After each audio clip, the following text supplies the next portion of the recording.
The blood-red horizon swallowed the sun as Archer Hayes drove his shovel into the unyielding prairie soil one final time, 6 feet deep, just as she would have wanted it. His Catherine deserved a proper burial, even if it was just him and the endless Montana sky as witnesses. The year was 1878, and the promise of their future together had died with her and their unborn child. Archer wiped the sweat from his brow, leaving a streak of dirt across his weathered face. At 32, he felt twice his age, the weight of grief pressing down on his shoulders like the wooden coffin he'd built with his own hands. 2 days of labor sawing, nailing, lining it with the blue fabric from the dress she'd worn on their wedding day 3 years prior. It wasn't enough. Nothing would ever be enough. He stood at the edge of the grave, hat removed out of respect, the wind tousling his dark hair. The prairie stretched in every direction, wildflowers dotting the landscape Catherine had fallen in love with when they'd first arrived. The same landscape that had claimed her in the end. "I'm sorry," he whispered, his voice rough from disuse.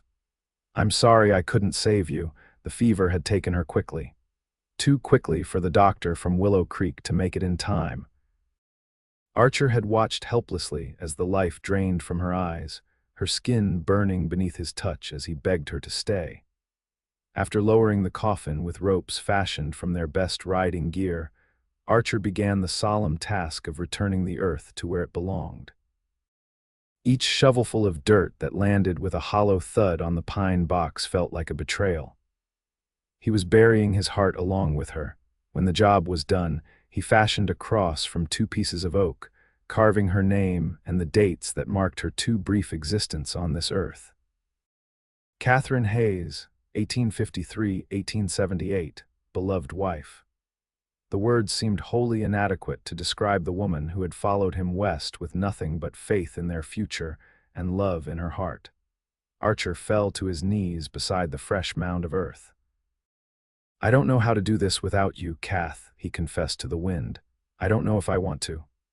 But as the stars began to appear in the darkening sky, Archer knew he had no choice. The cattle needed tending. The farm wouldn't run itself. Life, cruel as it was, demanded he continue. He made a vow then, beside Catherine's grave. He would live because he must, but he would never love again. That part of him was buried 6 feet under the Montana soil, never to be reclaimed. The months that followed passed in a blur of routine and isolation.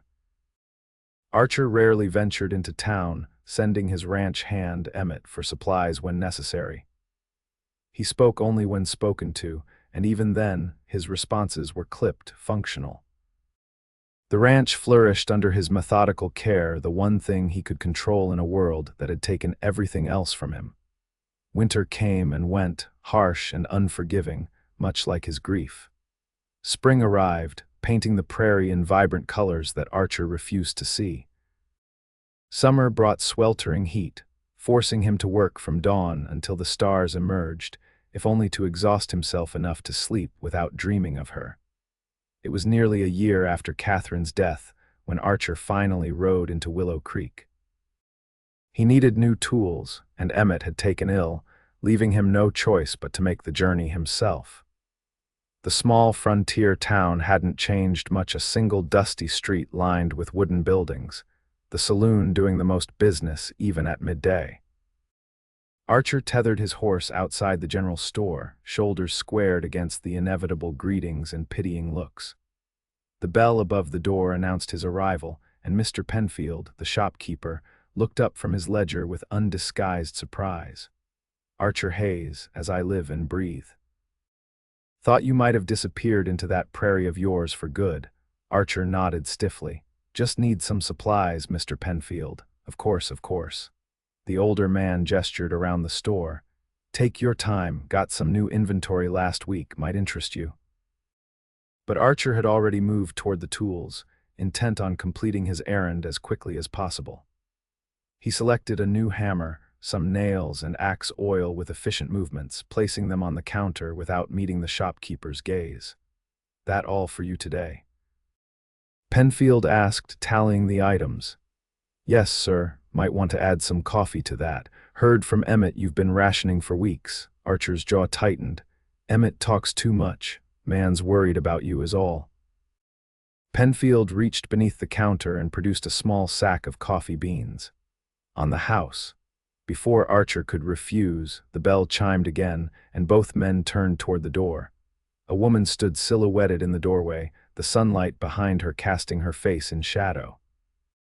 As she stepped into the store, Archer felt something shift in the stale air, a disturbance in the carefully constructed emptiness he'd maintained for months. She was tall for a woman, with auburn hair pinned loosely at the nape of her neck, tendrils escaping to frame a face that spoke of both strength and sorrow. Her traveling dress, while well made, showed signs of a long journey, and the dark color marked her as a widow. She carried herself with quiet dignity, shoulders back despite the evident exhaustion in her eyes. "Good afternoon," she said, her voice carrying a slight Eastern accent. "I'm looking for information about property for sale in the area." Penfield brightened immediately. "Well, now you've come to the right place, madam. I'm something of an unofficial record keeper for Willow Creek. Martin Penfield at your service," she smiled, a small gesture that didn't quite reach her eyes. "Zara Wallace, pleased to make your acquaintance." Archer felt rooted to the spot, unable to move or speak. It wasn't her beauty that arrested him, though she was undeniably handsome. It was the familiar shadow he recognized in her expression, the same one he saw in his own reflection, the unmistakable mark of profound loss. Penfield was chattering away, listing available properties, but the woman Zara had noticed Archer's stare. Their eyes met, and for a moment, an unspoken understanding passed between them. Then Archer looked away, ashamed of his scrutiny. "Pardon me," he muttered, placing coins on the counter to cover his purchases. "I should be getting back." "Nonsense," Penfield said. "Archer here knows every inch of land within 50 miles. If anyone can tell you about good property, it's him." Archer shot the shopkeeper a warning glance, but Zara had already turned her full attention to him. "Mr. Hayes, is it? I'd be grateful for any insights you might offer. I've traveled a long way to start anew, and I'd prefer not to make a costly mistake in my choice of land." Her directness caught him off guard. Most women he'd encountered, especially Eastern ladies, spoke in polite circumlocutions, but there was nothing coy in her steady gaze. "There's not much available that would suit a woman alone," he said, immediately regretting the assumption. A flash of something annoyance perhaps crossed her features. "I'm not looking for something easy, Mr. Hayes. I'm looking for something worth having." The words hung in the air between them. Archer felt a reluctant respect stirring within him. "The old Porter place might be what you're looking for," he found himself saying. "Good water access, fertile soil, close enough to town for convenience, far enough for privacy." Hope flickered in her eyes.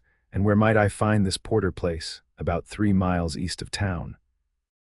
"You can't miss it. White farmhouse with a red barn. Been empty since Porter's son moved to California last year." "I'd like to see it." Her tone was decisive. "Would you be willing to show me the way? I can pay for your time." The offer stung his pride. "I don't need your money, Mrs. Wallace." "Of course not," she said smoothly. "But I would value your expertise. In exchange, perhaps I could offer a home-cooked meal. I may have been traveling, but I still remember my way around a kitchen." The mention of a proper meal made Archer's stomach twist traitorously. He'd been surviving on the most basic fare, food being merely fuel rather than pleasure since Catherine's passing. "I could show you tomorrow," he said, surprising himself. "I have work to finish today." Relief softened her features. "Tomorrow would be perfect. Shall I meet you here?" Archer nodded, already questioning his decision. 9 o'clock. "Thank you, Mr. Hayes. I'll be ready." As Archer gathered his purchases and headed for the door, he felt her eyes on his back. The sensation followed him all the way to his horse, a prickling awareness he hadn't experienced in a very long time. What had possessed him to agree?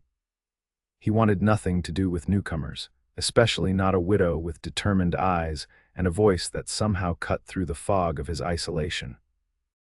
Tomorrow he would show her the Porter place, then return to his solitude. Nothing more, yet as he rode back to his ranch, the wide prairie spread before him, he couldn't shake the feeling that something fundamental had shifted. Like the first imperceptible crack in a frozen river at winter's end, a harbinger of change, whether he welcomed it or not. That night, for the first time in months, Archer dreamt not of Catherine's death, but of her life, of her laughing in the summer sun, telling him not to waste his days in sorrow. He woke before dawn, tears on his cheeks, with Catherine's words echoing in his mind. "Live, my love. Even when I'm gone, promise me you'll live." He'd made that promise as she lay dying. Until now, he hadn't realized how thoroughly he'd broken it. The following morning, Archer arrived in town before the appointed hour. He'd taken unusual care with his appearance, trimming his beard and wearing a clean shirt. He told himself it was simple respect. His mother had raised him to present himself properly when escorting a lady, even if it was merely to show her a property. Zara was already waiting outside the general store, dressed practically in a riding skirt and jacket, her hair secured beneath a modest hat. She'd arranged for a horse. He noticed a steady-looking mare that suggested she knew her way around equines. "Good morning, Mr. Hayes," she greeted him. "I appreciate your punctuality, Mrs. Wallace." He tipped his hat.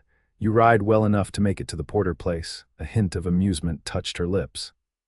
"I grew up on a farm in Pennsylvania, Mr. Hayes. I can manage a horse." Without further conversation, they set out eastward from town. The morning was crisp, the sky vast and blue above the rolling prairie. Wildflowers nodded in the gentle breeze, and meadowlarks called from the tall grasses. Archer found himself seeing the beauty of the landscape again, as if through fresh eyes her eyes.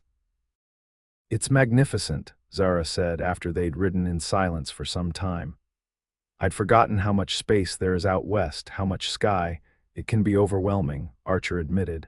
"Some folks can't stand at the openness, makes them feel exposed."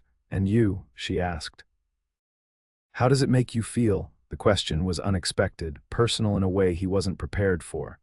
Archer considered deflecting but found himself answering honestly.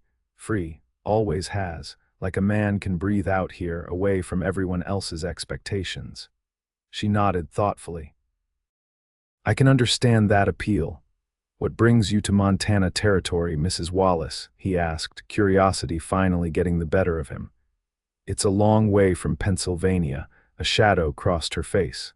"My husband, Thomas, passed last year, influenza. We had a small mercantile business in Philadelphia, but without him." She trailed off, then straightened her shoulders. "There was nothing keeping me there. I'd always wanted to see the West, and Thomas had spoken of Montana, so here I am." "I'm sorry for your loss," Archer said, the words feeling inadequate but sincere. "As I am for yours, Mr. Hayes." When he looked at her sharply, she added, "People talk in small towns. I heard about your wife." Archer's jaw tightened. "Catherine," he said, her name feeling strange on his lips after so long avoiding it. Her name was Catherine. "That's a beautiful name." They rode in silence for another mile, but it wasn't the uncomfortable silence Archer had expected. There was something oddly companionable about it. Two people carrying their grief across the wide open plains. The Porter farmhouse came into view, just as Archer had described, white clapboard with a red barn, sitting on a gentle rise overlooking a creek. The property had good bones, though the house showed signs of neglect after a year without occupants. They dismounted, tethering their horses to the fence posts. Archer led Zara around the property, pointing out its features with the practiced eye of someone who understood both the beauty and brutality of ranch life. "Water's reliable, even in drought years," he explained, gesturing to the creek. "Soil's good for vegetables near the house." Previous owner had corn and wheat in the north field. Orchards small but established, apples mostly, and some plums. Zara took it all in, asking intelligent questions about irrigation, winter conditions, and proximity to markets. She wasn't approaching this as a romantic adventure, Archer realized, but as a practical enterprise. The realization increased his respect for her. The house itself needs work, he said as they approached the structure. Roof's sound, but the porch is sagging, and I'd wager there are drafts to contend with.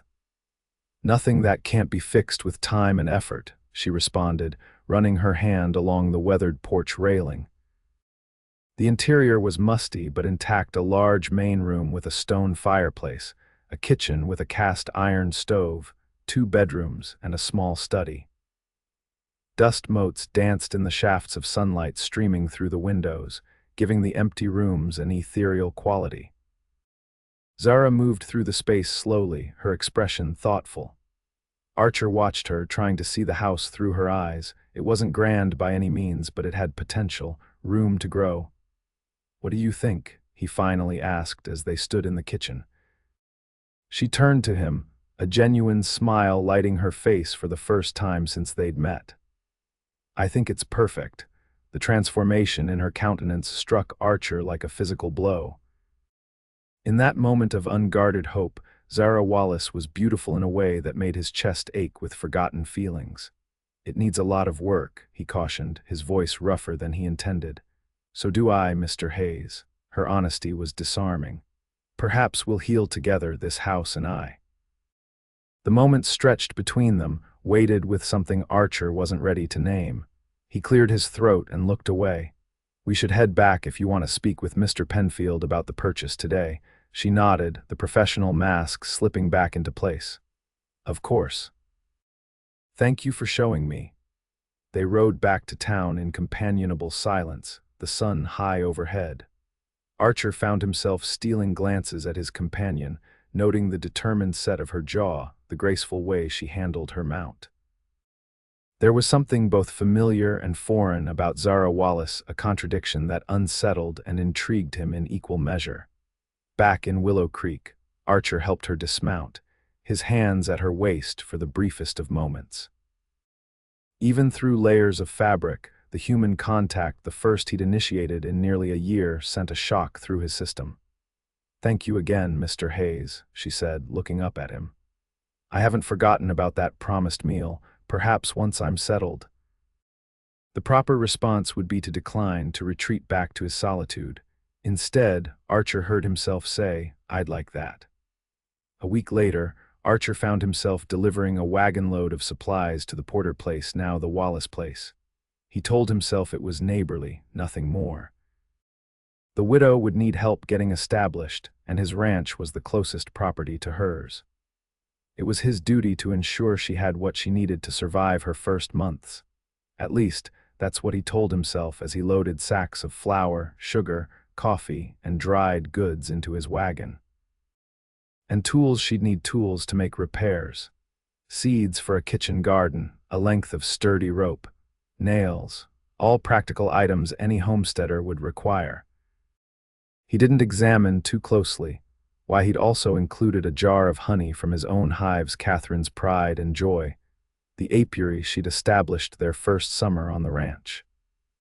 He hadn't harvested honey since her death, but yesterday he'd found himself donning her protective gear, carefully extracting frames from the hives that had somehow thrived despite his neglect. The sound of hammering greeted him as he approached the Wallace property. He found Zara on the porch, nails between her lips, methodically replacing rotten boards. She wore a simple work dress with the sleeves rolled up, her hair secured in a practical braid that hung down her back. She looked up at the sound of his wagon, surprise evident in her expression. "Mr. Hayes," she said, removing the nails from her mouth. "This is unexpected." Archer suddenly felt foolish with his wagon of unsolicited supplies. "Thought you might need some provisions to get started. Town's a fair ride when you're setting up." She climbed down from the porch, wiping her hands on her apron. "That's very thoughtful. I was planning to go back tomorrow, but this saves me the trip." As she approached the wagon, Archer noticed calluses forming on her previously smooth hands. She'd been working hard in the days since he'd last seen her. "You've made progress on the porch," he observed, nodding toward the house. Pride flickered across her face. "I'm learning as I go. My father taught me the basics of carpentry when I was young, but it's been years since I've put those skills to use." "You're doing a fine job." He meant it. Her work was neat and sturdy, if not expert. "Would you like some coffee?" she offered. "It's the least I can do to thank you for your kindness." The invitation should have made him anxious, too personal, too reminiscent of a time when he'd shared coffee with Catherine on their own porch. Instead, he found himself nodding. That would be welcome. He followed her inside, where the transformation was even more apparent. The floors had been scrubbed, windows cleaned, and simple curtains hung. A few pieces of furniture clearly purchased in town gave the main room a lived-in feel, though it was still sparsely decorated. "Please sit," she said, gesturing to a chair at the kitchen table while she stoked the stove. "I'm afraid I don't have much to offer with the coffee." "Coffee's plenty," he assured her, removing his hat and placing it on his knee.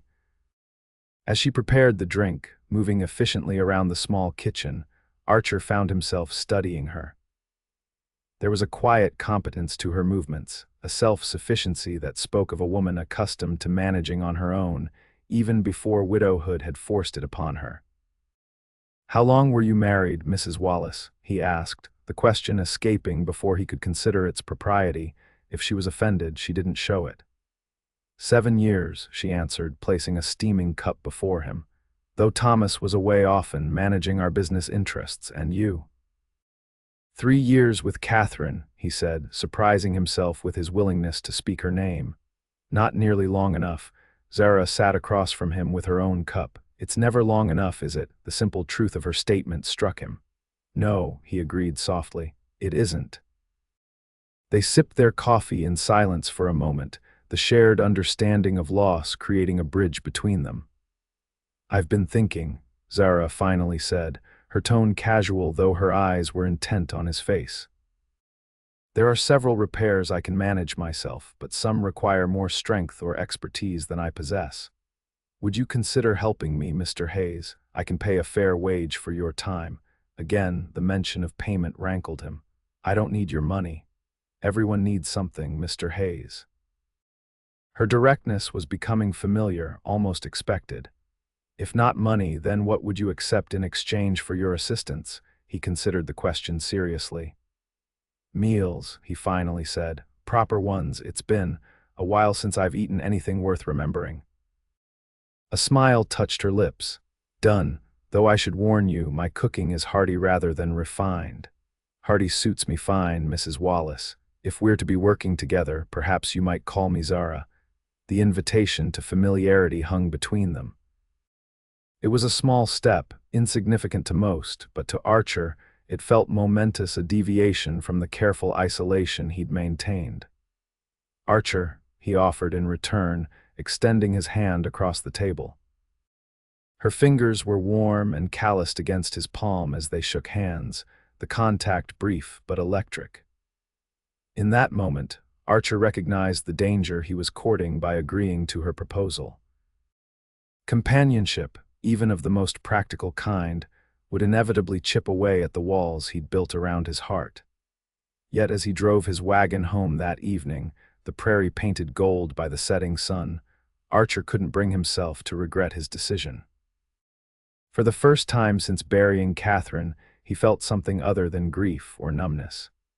It was a fragile sensation, like the first tender shoot of spring pushing through frozen ground, but unmistakable interest in something beyond mere survival. Over the following weeks, a routine developed. Archer would arrive at Zara's farm in the early morning, work until midday, share a meal with her, and then return to his own ranch to tend to his responsibilities there. They repaired the sagging porch, patched the roof, fixed broken windows, and built new shelving in the kitchen pantry. Through their shared labor, a cautious friendship began to form. Zara was a quick study, eager to learn the skills she would need to maintain her property. She never shied away from difficult tasks, working alongside Archer with determination that sometimes bordered on stubbornness. Her perseverance reminded him of Catherine, though their temperaments couldn't have been more different where Catherine had been gentle and soft-spoken. Zara was forthright and occasionally sharp-tongued. "You're holding that saw all wrong," she informed him one afternoon as they cut lumber for a chicken coop. "My father always said to let the tool do the work, not your arm." Archer raised an eyebrow, amused despite himself. "Is that so? And how many chicken coops have you built, Mrs. Wallace?" "That's Zara to you," she reminded him. "And none, but I've built plenty of other things. You're using too much force." To his surprise, she was right. When he adjusted his grip and relaxed his arm, the saw cut more efficiently through the wood. "Your father taught you well," he conceded. A shadow crossed her face. He believed daughters should be as capable as sons, said the world was hard enough on women without them being helpless too. Wise man, he was. She paused in her work, looking out across the prairie. "He died when I was 16, farming accident. My mother followed him a year later, a broken heart, the doctor said, though he called it pneumonia." The casual way she shared this information belied the pain Archer glimpsed in her eyes. He recognized it intimately, the grief that never truly left, only receded temporarily. "Is that when you went to Philadelphia?" he asked, keeping his tone light. She nodded. "My aunt took me in. She introduced me to Thomas 2 years later. He was kind, ambitious, offered stability when I had none." The way she described her late husband spoke volumes. Respect, certainly. Gratitude. But the passion that sometimes colored her voice when she spoke of her parents or her childhood home was noticeably absent. "You didn't love him," Archer said, the words escaping before he could censor them. Zara's head snapped up, her eyes widening in shock before narrowing defensively. "That's a presumptuous statement, Mr. Hayes." He immediately regretted his bluntness. "Forgive me, it's not my place." They worked in tense silence for several minutes, the rhythm of their sawing the only sound between them. Finally, Zara spoke, her voice so quiet Archer almost missed it beneath the rasp of their tools. "I cared deeply for Thomas. He was a good husband, fair, responsible, but no, it wasn't the kind of love poets write about." She met Archer's gaze directly. "Does that make me terrible in your eyes?" The vulnerability in her question caught him off guard. "No," he answered honestly. "It makes you human, and you, was Catherine your great love?" The question pierced him, but not as painfully as he would have expected. "Yes," he said simply. "From the moment I met her, there was never anyone else." Zara nodded, accepting his answer without visible envy or judgment. "Then you were both fortunate, however brief your time together." The matter-of-fact compassion in her words loosened something in Archer's chest. For the first time, he found himself wanting to speak about Catherine, to share her with someone who might understand. "She loved this land," he said, gesturing to the prairie around them. "Saw beauty in it that I missed sometimes. She'd collect wildflowers, press them in books. Said each one was a miracle growing out here against all odds." A small smile touched Zara's lips. "She sounds lovely." She was, kind to everyone, always finding the good in people. He swallowed hard. She would have been a wonderful mother. Understanding dawned in Zara's eyes. "She was with child when she passed." Archer nodded, unable to speak for a moment. When he continued, his voice was rough with emotion. "We'd been hoping for so long. She was so happy when we found out. We both were." Zara set down her saw and, after a moment's hesitation, placed her hand on his arm. The touch was light, comforting rather than intrusive. "I'm so sorry, Archer." It was the first time she'd used his given name without the formality of their agreement. The sound of it in her voice, coupled with the gentle pressure of her hand, broke something open inside him. Tears he'd refused to shed since the funeral welled in his eyes. "I don't know why I'm telling you this," he said, wiping roughly at his face with his sleeve. "Perhaps because you need to," she suggested quietly. "And perhaps because I understand loss, even if not the same kind." They stood together in the afternoon sun, the half-built chicken coop forgotten. In that moment, Archer realized that Zara had become important to him, not as a replacement for Catherine, never that, but as herself. A woman of strength and compassion, with her own scars and her own story. The realization terrified him. "I should go," he said abruptly, stepping away from her touch. "My cattle need checking before sundown." Confusion flickered across her face at his sudden withdrawal, but she didn't press him. "Of course. Will I see you tomorrow? I'm not sure," he hedged. "There's work on my own place that needs attention." The disappointment in her eyes was unmistakable, but she nodded with dignity. "I understand. Thank you for your help today." As Archer rode home, the setting sun casting long shadows across the prairie, he struggled with the tangled emotions their conversation had unleashed. Speaking about Catherine had been both painful and cathartic. But more unsettling was the growing awareness that his feelings for Zara were shifting from neighborly concern to something deeper. It felt like betrayal. Of Catherine, of his vow to never love again, of the grief that had become his constant companion. Yet beneath the guilt lay a whisper of possibility that perhaps his heart wasn't as dead as he'd believed. That maybe, just maybe, there was room in it for more than memories. Archer stayed away from Zara's farm for 3 days, throwing himself into ranch work with punishing intensity. He mended fences, rounded up strays, repaired outbuildings, anything to exhaust his body and quiet his mind. But thoughts of Zara persisted, her forthright manner and quiet resilience impossible to forget. On the 4th day, as he sat alone at his kitchen table eating a tasteless breakfast, Archer found himself staring at the empty chair across from him, Catherine's chair. In the early morning light, he could almost see her there, smiling at him with the gentle understanding that had been her hallmark. "What would you have me do, Kath?" he whispered to the emptiness. No answer came, of course. But as the silence stretched, Archer remembered Catherine's final request, "Live, my love. Even when I'm gone, promise me you'll live." Was this what she had meant? Not merely existing, going through the motions of survival, but opening himself to new connections, new possibilities. The thought was both liberating and terrifying. By mid-morning, Archer had made his decision. He saddled his horse and rode toward Zara's property, uncertainty and anticipation warring within him.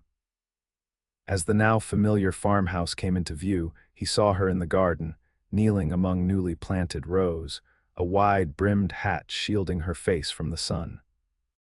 She looked up at the sound of approaching hoofbeats, shading her eyes with one soil-stained hand. The smile that bloomed across her face at the sight of him sent an unexpected warmth through Archer's chest. "I was beginning to think you'd abandoned me to my agricultural follies," she called as he dismounted. "Just had some matters to attend to," he replied, tethering his horse to the fence post. "Your garden's coming along." Zara stood, brushing dirt from her skirts. "More hope than skill at this point. I'm afraid I'm better with a hammer than a hoe." Up close, Archer could see the effects of several days of solitary labor, new calluses on her hands, a slight sunburn across her nose and cheeks, exhaustion in the set of her shoulders. Yet there was also pride in her bearing, the satisfaction of tangible progress made through her own efforts. "I came to apologize," he said, removing his hat, "for leaving so abruptly the other day." "There's no need." "There is," he insisted. "You offered kindness, and I repaid it poorly." She studied him for a moment, her gaze direct and searching. "Grief makes strangers of us all, Archer. I took no offense." The simple absolution in her words humbled him. "Still, I'd like to make it up to you. The chicken coop needs finishing, and that garden could use some proper rows." A smile tugged at the corner of her mouth. "Are you critiquing my farming technique, Mr. Hayes?" "Just offering the benefit of experience, Mrs. Wallace." The return to their surnames was deliberately playful, a reset of sorts. The tension between them eased, replaced by the comfortable rhythm they'd established in their weeks of working together. They spent the day side by side finishing the chicken coop, properly aligning her garden rows, and beginning repairs on the barn door. As they worked, conversation flowed naturally between them, touching on everything from childhood memories to future plans for their respective properties. "I'm thinking of expanding the orchard," Zara said as they paused for water in the afternoon heat. "The apples from these trees are delicious, and I could sell preserves in town come fall." "It's good thinking," Archer agreed, Diversifying never hurts. I've been considering the same with my honey production. Her eyes lit up. That jar you brought me was wonderful, Catherine's work, you said. The mention of his late wife no longer sent a stab of pain through him.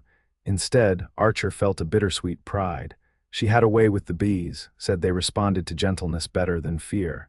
She was right. Zara leaned against the fence post, her expression thoughtful. We could help each other, you know, with our respective expansions. Share labor resources. The suggestion of an ongoing partnership hung in the air between them, laden with implications beyond the merely practical. Archer found himself considering it not with dread, but with cautious interest. That could work, he said slowly. Neighbors helping neighbors. Is that what we are, Archer, neighbors?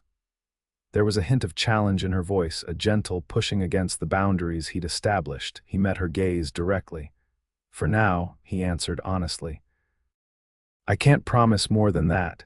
Instead of disappointment, understanding filled her eyes. For now is enough, she said softly.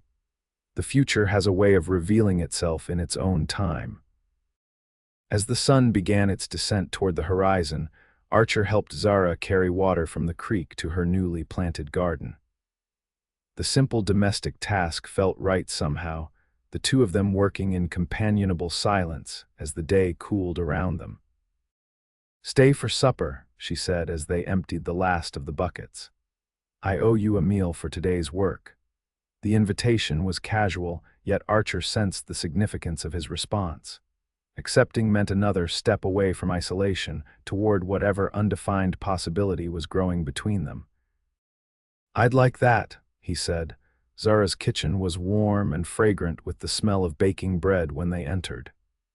She'd started the dough that morning, she explained, kneading it between garden tasks and setting it to rise. Now she bustled about, preparing a simple but hearty meal: venison stew with carrots and potatoes, fresh bread, and stewed apples from her orchard for dessert. Archer watched her move confidently through the domestic tasks, struck by how different she was from Catherine in these moments. Where his wife had been all soft movements and quiet efficiency, Zara attacked cooking with the same determined energy she brought to building repairs: purposeful, occasionally ungraceful, but ultimately effective. They ate by lamplight at her kitchen table, the golden glow softening the room's spare furnishings. The food was exactly as she'd promised, hearty rather than refined, but satisfying in a way Archer's solitary meals never were. This is good, he said after his first few bites. Better than good. Pleasure warmed her face. My mother's recipe. She believed in simple food, well seasoned. She taught you well, in some things. Zara tore a piece of bread thoughtfully. In others, I'm still learning as I go. Aren't we all? Archer said, surprised by the philosophical turn of his own thoughts.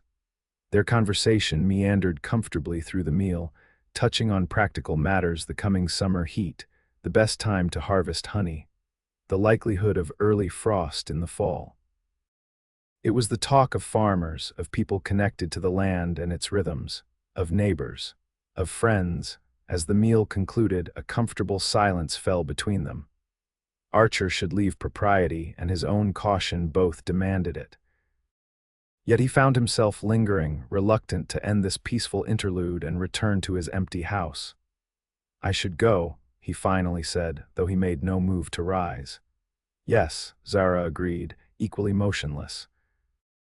Their eyes met across the table, and in that moment, something shifted between them, an acknowledgement of the current pulling them gradually, inexorably toward each other. Archer, she began, her voice soft in the lamp-lit kitchen. I want you to know that I understand, about Catherine. About the space she occupies in your heart. I would never presume, I know, he interrupted gently.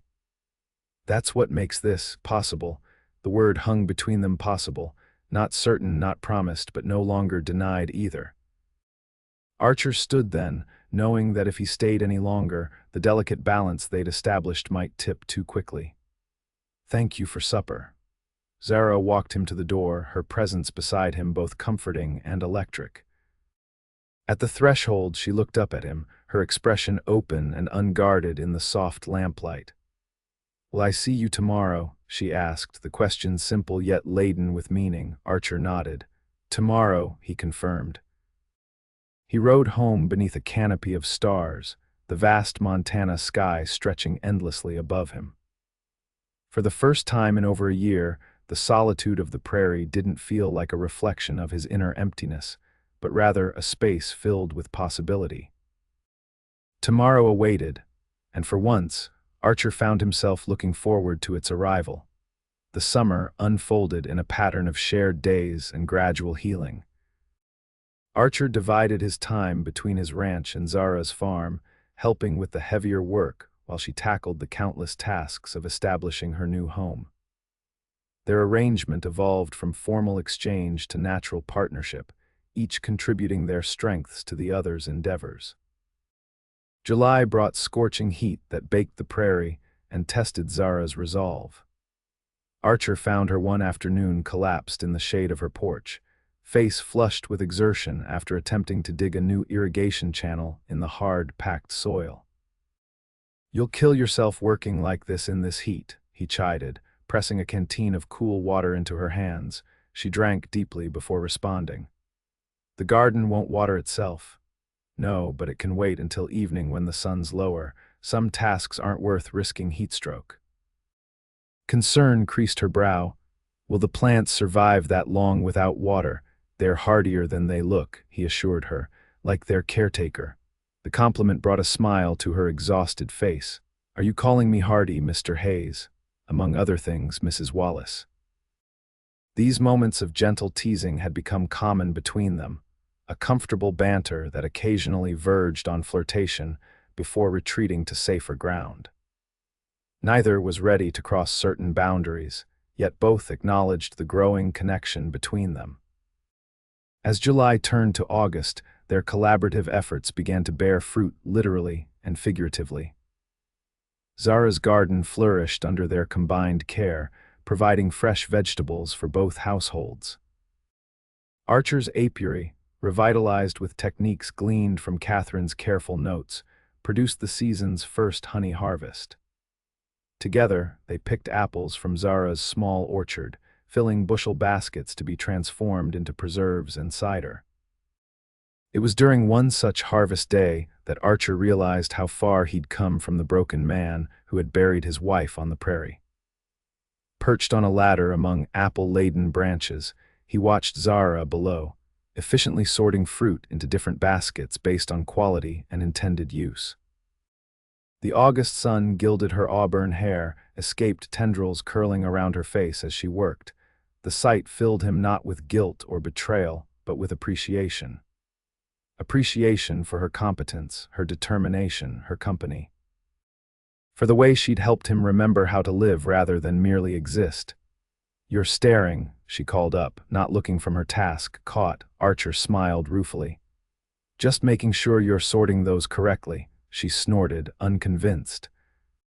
"The preserving apples go in the red basket, cider in the blue, eating apples in the wooden crate. I haven't mixed them up yet." "Just being thorough," he teased, returning to his picking. That evening, after a productive day that left them both pleasantly tired, they sat on Zara's newly repaired porch, watching the sunset paint the prairie in shades of gold and crimson. These quiet moments had become a cherished ritual, a peaceful conclusion to their shared labor. "I received a letter from the bank today," Zara said, breaking the comfortable silence. "The property is officially mine, all paperwork finalized." Pride colored her voice, the satisfaction of a significant accomplishment. Archer turned to look at her, noting the quiet confidence that had replaced the wary determination of their first meeting. "Congratulations," he said sincerely. "You've earned it." "I couldn't have done it without your help," he shook his head. "You'd have managed." "Might have taken longer, but you're not one to be deterred by difficulty." "Perhaps," she smiled, the expression softening her features in the fading light, "but I'm glad I didn't have to do it alone." The admission of vulnerability was unlike her usual self-sufficient stance. Archer recognized the trust it represented and the invitation it extended.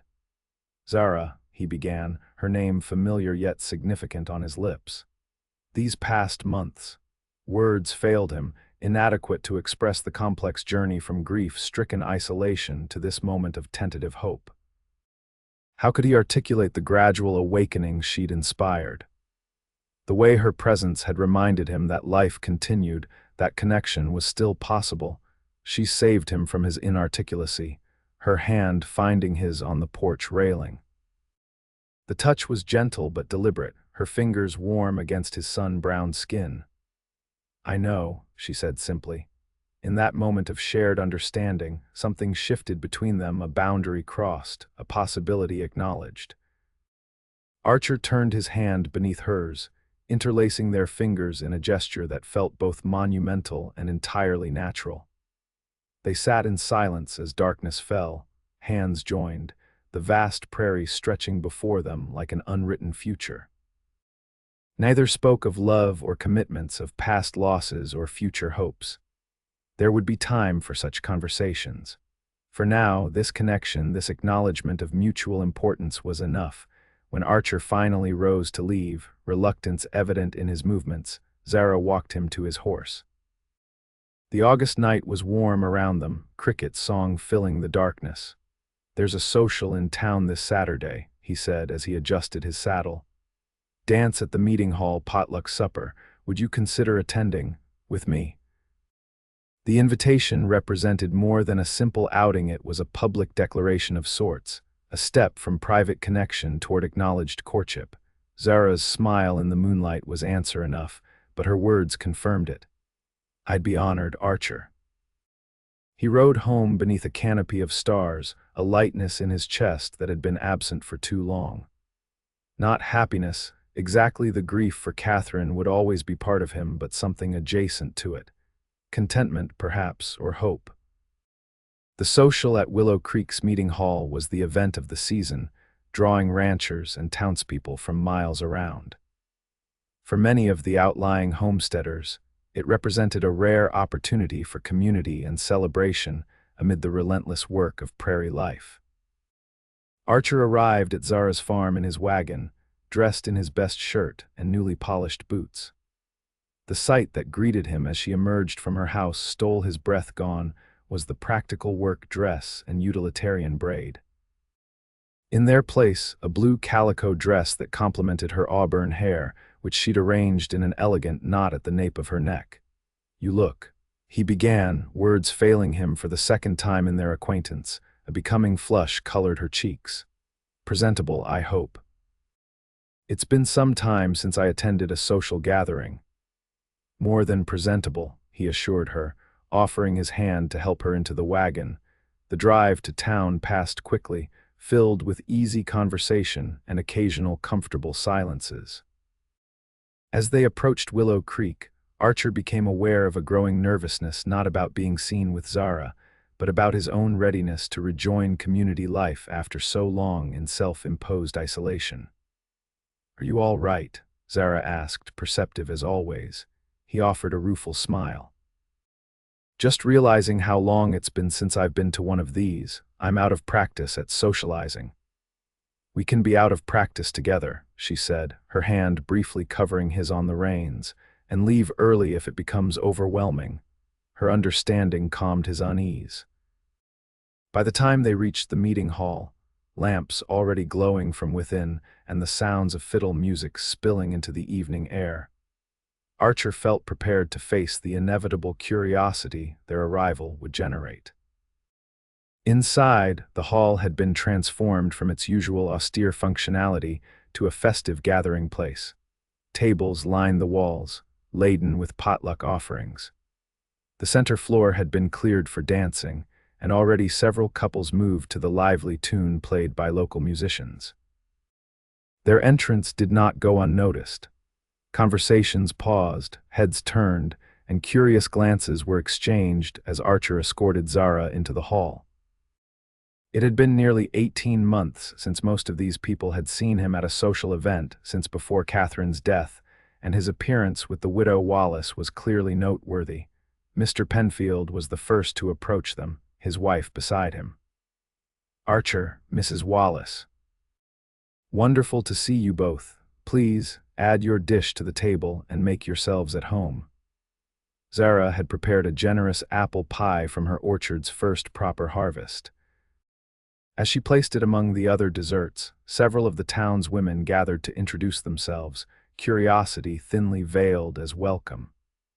Archer watched her handle the attention with grace, neither overly forthcoming nor defensively withdrawn. "She's fitting in nicely," came a voice at his elbow. Emmett, his ranch hand, stood beside him, offering a glass of punch. "Been wondering when you'd bring her to town." Archer accepted the drink with a nod. "She's been busy establishing her place, we both have." "We is it?" Emmett's weathered face creased in a knowing smile. "Good to hear, boss." "Real good." Before Archer could respond, the music changed to a slower waltz and couples began moving to the dance floor. Across the room, Zara met his gaze, a question in her eyes.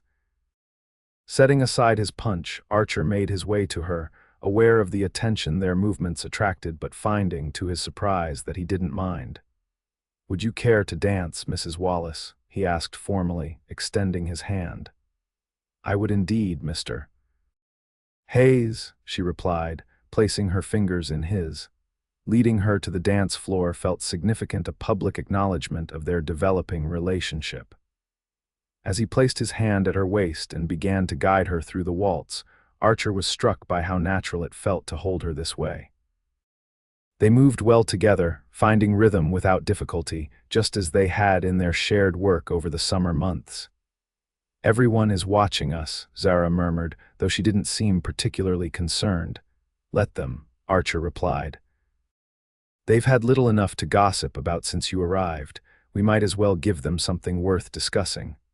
Her laugh, low and genuine, warmed him more than the crowded room or the exertion of dancing. "And what might that be, Mr. Hayes?" "That Archer Hayes and Zara Wallace make a fine pair on the dance floor," he said, surprising himself with his boldness. "And perhaps elsewhere as well." The flush that rose to her cheeks was visible even in the lamplight. "That is worth discussing," she agreed softly. They danced 3 more times that evening, twice more to waltzes, and once to a livelier reel that left them both laughing and breathless. Between dances, they mingled with the townspeople, Archer reacquainting himself with neighbors he'd neglected during his period of grief, Zara establishing connections that would serve her well in her new community. "Your Zara's made quite an impression, Mrs. Penfield commented as she and Archer watched Zara deep in conversation with the schoolteacher about the possibility of donating apples for the children's lunches. "She's not mine," Archer corrected automatically, though without conviction.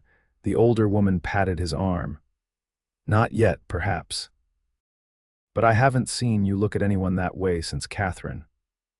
When he stiffened slightly, she added gently, "That's not a criticism, dear boy, it's a blessing. Catherine would have approved, you know. She always said a heart as good as yours shouldn't be left to wither." The comment, offered with genuine affection, struck Archer deeply. Had Catherine said that, he could imagine her doing so. It aligned with her generous spirit, her desire for his happiness above all. When they finally departed, well past midnight, a comfortable exhaustion had settled over them both. The wagon rolled through the quiet darkness, the only sounds the steady clop of hooves and the chorus of night insects in the surrounding prairie. "Thank you," Zara said as they approached her farm. "I enjoyed myself more than I expected to." "As did I," Archer admitted.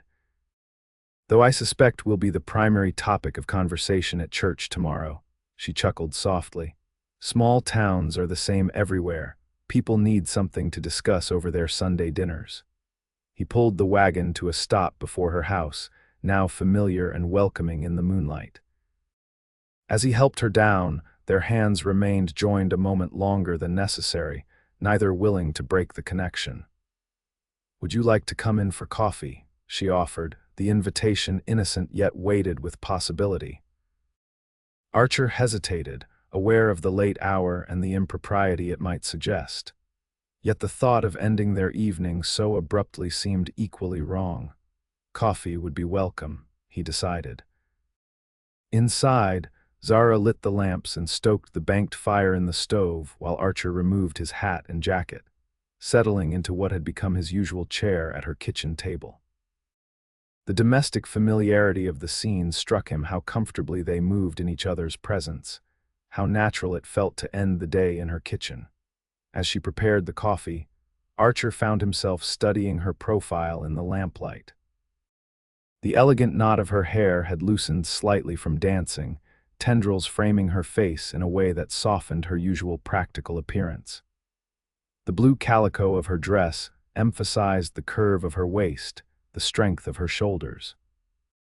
She was beautiful, he realized, not in the delicate way Catherine had been, but in her own right, beautiful and strong and increasingly important to him. "You're staring again," she noted, setting a steaming cup before him. "Yes," he admitted simply. She sat across from him, her own cup cradled between her hands. "The townspeople think we're courting." It wasn't a question, but Archer treated it as one. "Are we?" The directness of his query surprised them both. Zara met his gaze steadily, her expression thoughtful rather than flustered. "I believe we might be," she said after a moment, "though neither of us has declared it as such until now."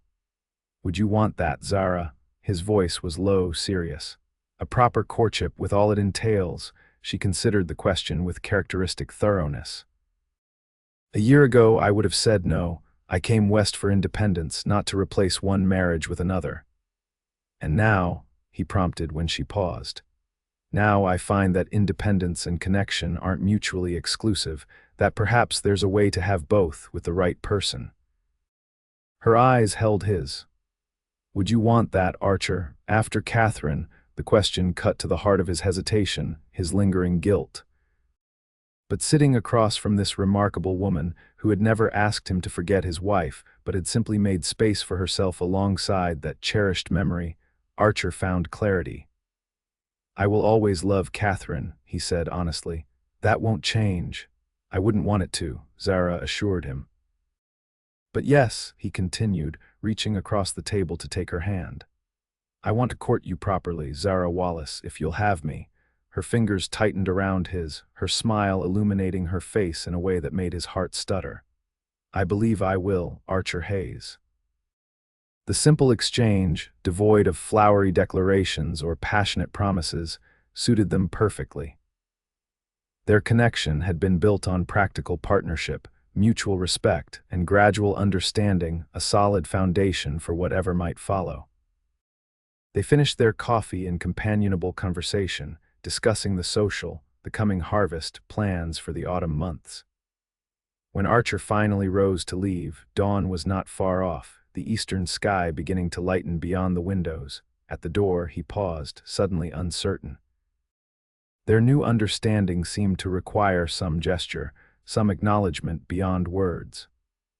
Zara sensed his hesitation, stepping closer with the same direct approach she brought to all aspects of life.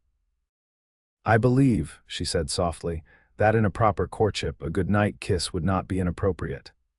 The invitation in her words was unmistakable. Archer reached out, his hand cupping her cheek with gentle reverence. She leaned into his touch, her eyes steady on his as he lowered his head slowly, giving her every opportunity to reconsider. Their first kiss was gentle, tentative, a question and an answer in the same breath. Her lips were soft beneath his, yielding yet responsive. When they parted, Archer rested his forehead against hers, overwhelmed by the simple rightness of the moment. "Good night, Zara," he whispered. "Good night, Archer," she replied, her voice steady despite the flush on her cheeks. "Until tomorrow." As he rode home through the pre-dawn light, the prairie awakening around him, Archer felt a sense of peace that had eluded him since Catherine's death. Not because he had forgotten her or replaced her, but because he had found a way to honor her memory while still embracing life just as she had asked of him. Tomorrow awaited, and for the first time in too long, Archer Hayes looked forward to all the tomorrows to come. Autumn arrived on the Montana prairie with spectacular transformation. The endless grasslands turned golden, interspersed with the fiery red of sumac and the deep purple of asters. Mornings dawned crisp and clear, afternoons warmed beneath a sun that had lost its summer ferocity. and evenings brought a chill that hinted at the winter to come. For Archer and Zara, the changing season brought a shift in their relationship as well. Their courtship, acknowledged openly now throughout Willow Creek, followed the natural rhythm of their partnership, practical, sincere, and increasingly intimate. They continued to divide their days between their respective properties, working side by side through harvest season, their labors now punctuated by shared meals, evening walks, and goodnight kisses that grew progressively less hesitant. On a particularly fine October afternoon, Archer arrived at Zara's farm to find her wrestling with her newly acquired chickens, attempting to herd them into the coop he had built months earlier. "These birds have the intelligence of fence posts," she declared as he approached, frustration evident in her voice as another chicken escaped her grasp. Archer leaned against the fence, not bothering to hide his amusement. "Might help if you didn't chase them like a fox after prey." She shot him a withering look. "I suppose you have a better method, as a matter of fact." He entered the yard, removing his hat and crouching low. From his pocket, he produced a handful of grain, scattering it in a trail leading to the coop. Within minutes, the chickens had followed the food inside, allowing him to close the door behind them. "Show off," Zara muttered, though a smile tugged at the corner of her mouth. "Experience," he corrected, replacing his hat. "My mother kept chickens, meanest Rhode Island Reds you've ever seen. These are docile by comparison." She brushed stray feathers from her skirt, dignity somewhat restored. "Well, I appreciate the lesson, though I maintain they're the most obstinate creatures God ever created." "Wait until you try keeping goats," he teased, offering his arm as they walked toward the house. "I brought something for you." Inside, Archer produced a small package from his saddlebag. Wrapped in brown paper and tied with string, it sat between them on the kitchen table as Zara eyed it curiously. "It's not my birthday," she noted. "Open it anyway." With careful movements, she untied the string and folded back the paper to reveal a book not new, but well preserved, its leather binding supple with care. "A Practical Guide to Apple Cultivation," she read, running her fingers over the embossed title. "Archer, this is perfect." "Where did you find it?" "Ordered it from Helena months ago. Finally arrived on yesterday's stage." He watched her leaf through the pages, satisfaction warming him at her evident pleasure. "Thought it might help with your orchard expansion next spring." Zara looked up from the book, her expression soft with appreciation. "Thank you, it's a thoughtful gift." "There's something else," he said, suddenly nervous, inside the cover. Curious, she opened the front of the book. There, pressed between the pages, lay a perfect prairie rose, delicate pink petals preserved at the height of its summer bloom. "It reminded me of you," Archer explained as she carefully lifted the pressed flower. "Beautiful, but hardy enough to thrive where other blooms wouldn't dare take root." The sentiment, more poetic than his usual practical statements, brought a flush to Zara's cheeks. "Archer Hayes," she said softly, "I do believe you're becoming romantic." "Must be the company I keep," he replied, reaching across the table to take her hand. The moment stretched between them, weighted with unspoken feeling. In the months of their courtship, neither had spoken explicitly of love. It remained implicit in their actions, their consideration, their growing interdependence. But as Zara's fingers tightened around his, Archer found himself wanting to give voice to the certainty that had been building within him. "Zara," he began, his voice low and serious. "These past months with you have been—" A sudden pounding on the door interrupted him. They broke apart, startled by the unexpected intrusion. Zara rose to answer it, Archer following close behind. On the porch stood Emmett, his horse lathered from hard riding, his expression grave. "Boss," he said, nodding to Archer. "Madam, sorry to intrude, but there's trouble at your place. Fire in the north pasture, spreading fast with this wind. The hands are fighting it, but we need more men." Archer was already moving, grabbing his hat and heading for his horse. "How bad?" "Bad enough. Wind's pushing it toward the main house. We've got the cattle moving south, but the hay storage is directly in its path." The implications were clear. If the fire reached his hay stores, his livestock would face starvation through the coming winter, and if it continued to the house. "I'm coming with you," Zara declared, already reaching for her coat. "No," Archer said firmly. "It's too dangerous." She fixed him with a determined stare. "I've fought fires before. You need every hand available, and I'm not staying behind while your livelihood burns." There was no time to argue. Within minutes, they were galloping toward Archer's ranch, the smell of smoke growing stronger as they approached. Cresting the final rise, they were met with a terrifying sight, a wall of flame advancing across the drought-dry prairie grass, driven by a gusty autumn wind directly toward Archer's buildings. A line of men, Archer's ranch hands and neighbors who had seen the smoke, fought the blaze with wet blankets and shovels, creating fire breaks and beating back the advancing flames. But the fire was gaining ground, hungrily devouring the parched vegetation. "Emmett, take 3 men and protect the house," Archer shouted as they dismounted. "The rest focus on saving the hay barn." Zara, but she was already moving, grabbing a shovel from a nearby wagon and joining the line of firefighters without hesitation.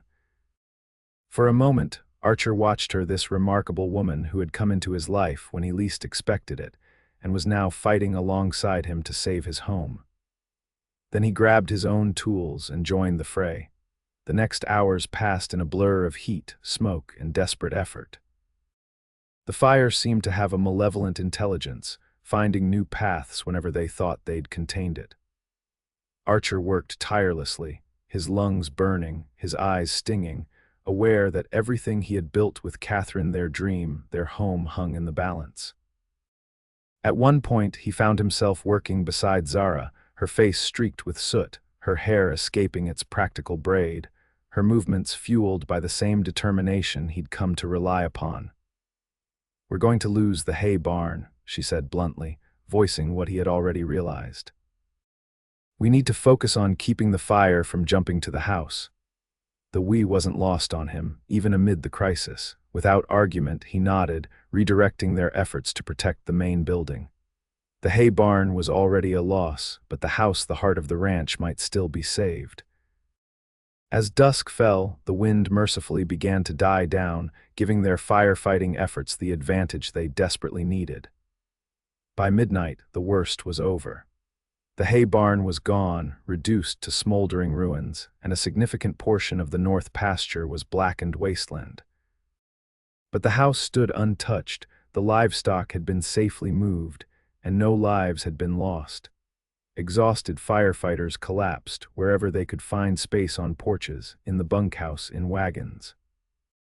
Neighbors who had come to help began the weary journey home, promising to return with supplies in the morning.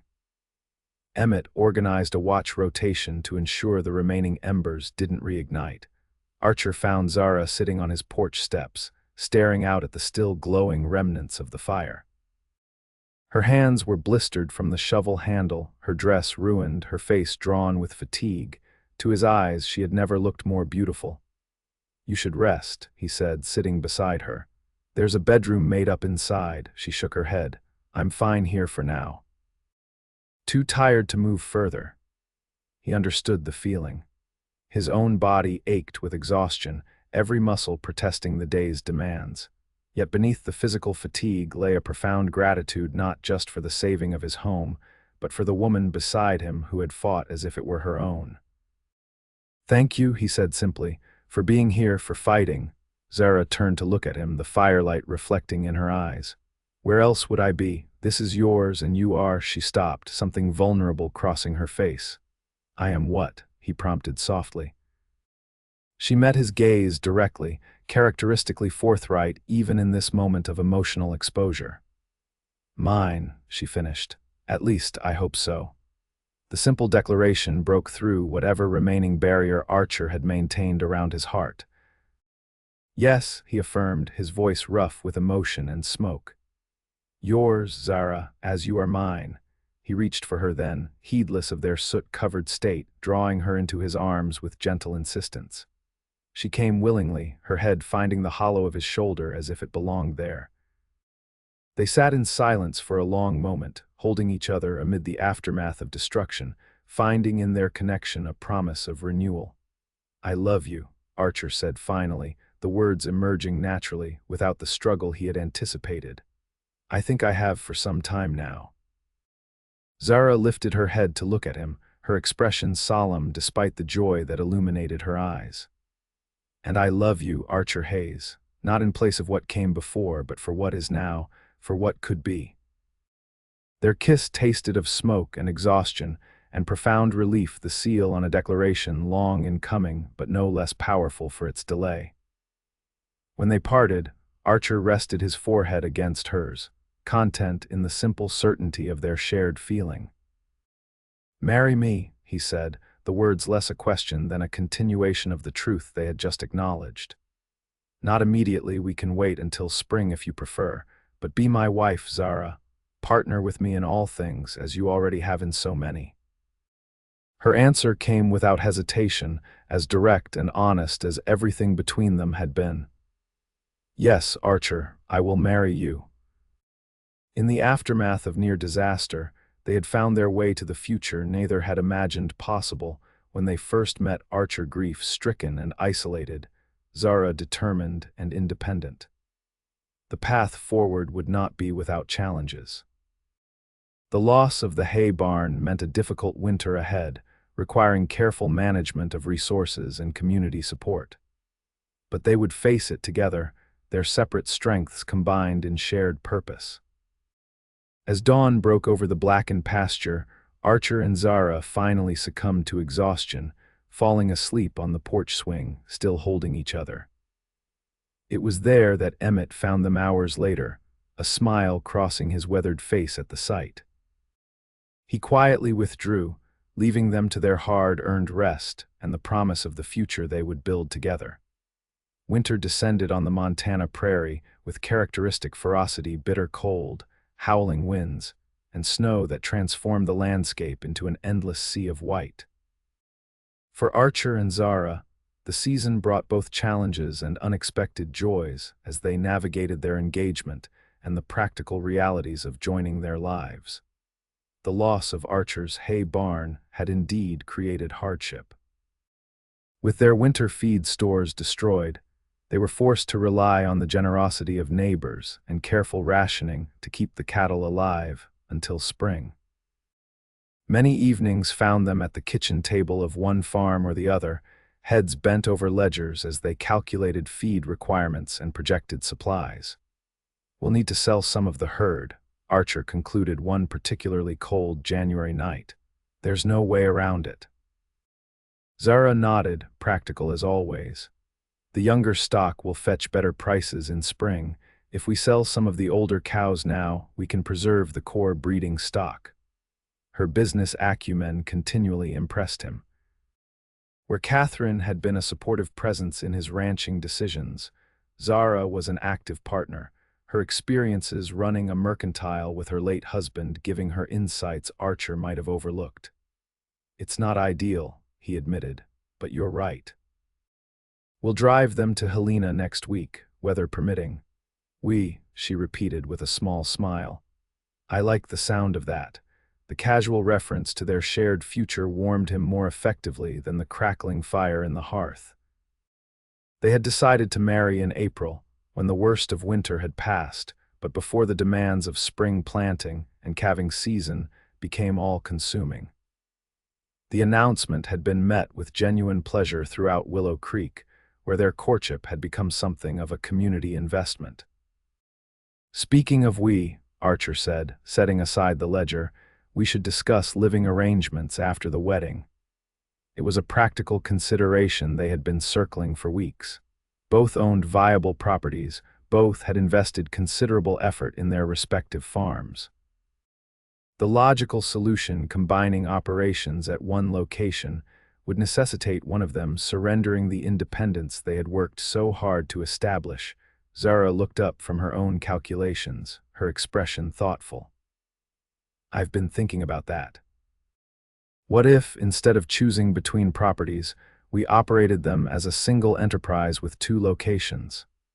"How would that work day to day?" Archer asked, intrigued by the unconventional proposal. My orchard and garden are already established, and the soil there is better suited to those pursuits. Your grazing land and infrastructure are superior for cattle. Why not specialize each property according to its strengths? The more they discussed it, the more sensible the idea became.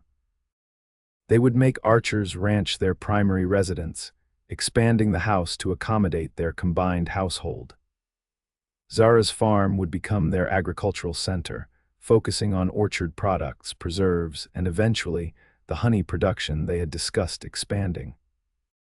It's not traditional, Zara acknowledged, but then, neither are we.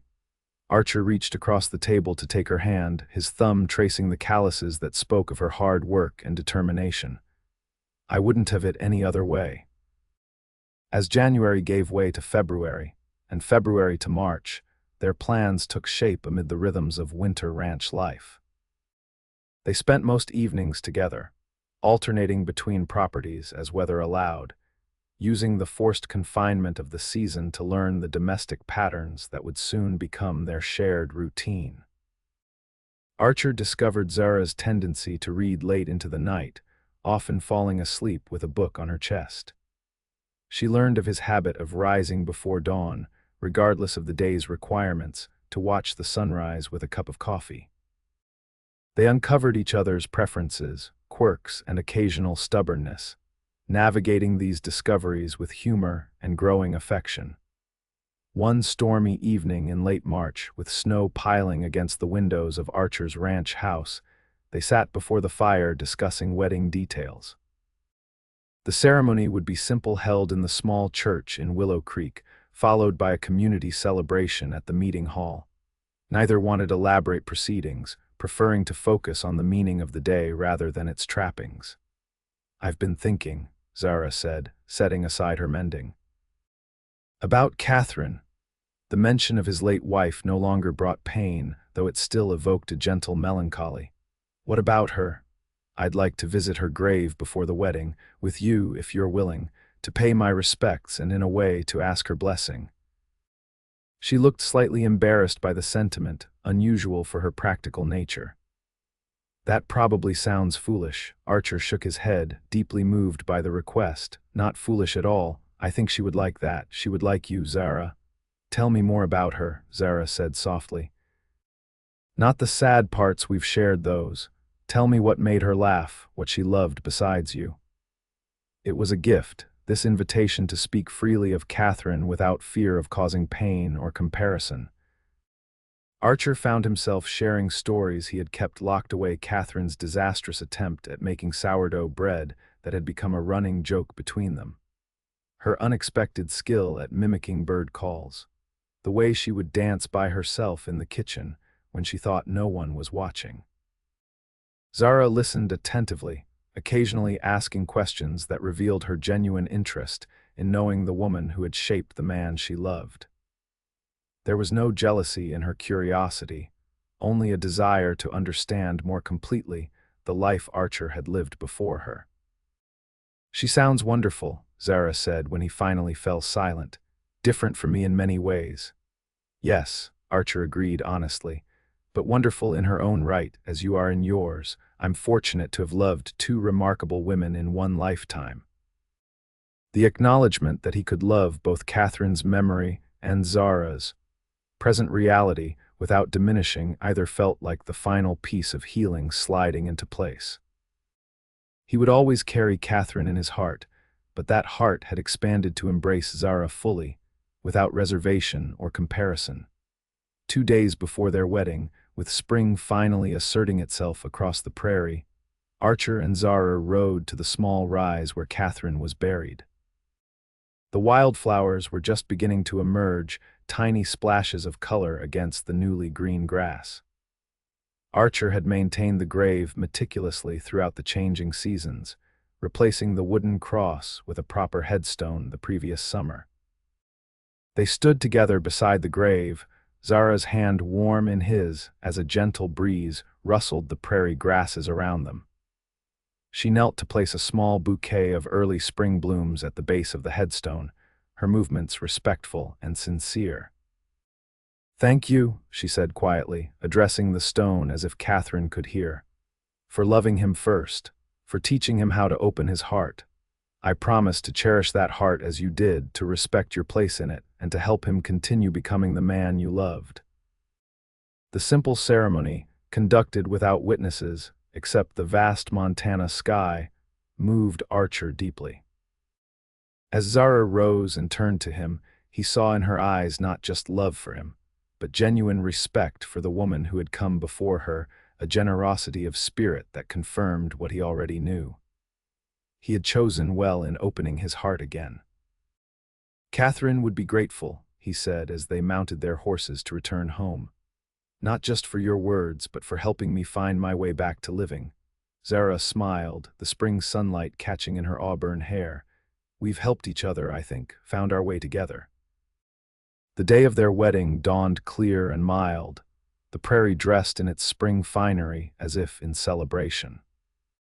The small church in Willow Creek overflowed with well-wishers, ranch hands, neighbors, townspeople who had watched their relationship develop with approval, and, in some cases, active encouragement. Archer stood at the altar, Emmett beside him as best man, the familiar nervousness of a groom tempered by the absolute certainty that he was exactly where he belonged. When the church door opened and Zara appeared, a collective murmur of appreciation rose from the gathered community. She wore not white, which would have been impractical for a frontier wedding, but a dress of deep blue that complemented her coloring and symbolized her practical approach to life. Her hair was arranged simply, adorned with small white flowers from her garden.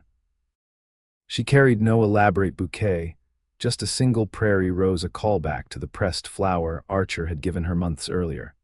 As she walked toward him, Archer was struck not by extravagant emotion, but by a profound sense of rightness. This was no fairy tale romance, no lightning strike of passion. It was something better, a love built on mutual respect, shared labor, and genuine understanding, a partnership in the truest sense.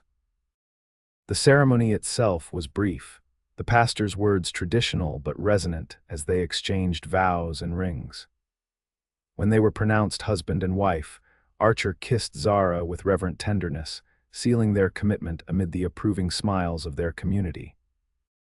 The celebration afterward at the meeting hall reflected the practical nature of their union: good food, lively music, and the genuine warmth of a community that had witnessed their journey from grief and solitude to partnership and joy. They danced and ate and accepted well wishes until the sun began to set, casting long shadows across the awakening prairie. Their departure was marked with good-natured teasing and sincere congratulations as they climbed into Archer's wagon for the ride home to their home, now truly shared. As they pulled away from town, Zara leaned against his shoulder, contentment evident in every line of her body. "Happy, Mrs. Hayes?" he asked, the new name still novel on his tongue. "Completely, Mr. Hayes," she confirmed, looking up at him with clear eyes. "Though I expect I'll keep using Wallace for our orchard business. Professional considerations, you understand," he laughed, unsurprised by her practical approach even to matrimony. "Whatever you prefer, as long as you're mine at the end of each day." "Always," she promised, the simple word carrying all the weight of their journey together. As they rode toward home across the awakening prairie, Archer reflected on the path that had led him here, from the devastation of burying Catherine to the unexpected joy of finding love again with Zara. The grief would always be part of him, a shadow that occasionally fell across even the brightest days. But now it was balanced by new hope, new purpose, new love. Life on the Montana frontier would never be easy. There would be harsh winters, failed crops, illness, and hardship, all the challenges that came with carving a life from this beautiful but unforgiving land. But they would face these challenges together, their separate strengths combined in a partnership neither had imagined possible when they first met. Archer Hayes had buried his heart on the prairie alongside his beloved wife. Zara Wallace, a widow with her own scars, had helped him unearth it again, not unchanged. but perhaps stronger for having been broken and mended. Together, they had discovered that love was not a finite resource to be spent once and mourned forever, but rather an expanding force capable of encompassing both memory and future, grief and joy, ending and beginning. As their wagon crested the final rise before their ranch, the setting sun gilding the prairie in shades of gold and promise, Archer and Zara Hayes looked toward the home they would build together, not just the physical structure, but the life it would contain. A life neither had expected to find, yet both now embraced with open hearts and steadfast commitment. The prairie stretched before them, vast and beautiful and full of possibility, much like the future they had chosen to share. And somewhere, Archer thought, Catherine was smiling, pleased that he had found the courage to live again, to love again, just as she had asked of him in those final moments. It was the greatest tribute he could offer to her memory, not endless grief, but a life fully lived, a heart reopened to love. Hand in hand, Archer and Zara rode toward home, toward tomorrow, toward all the days that awaited them together on the wild and beautiful Montana prairie.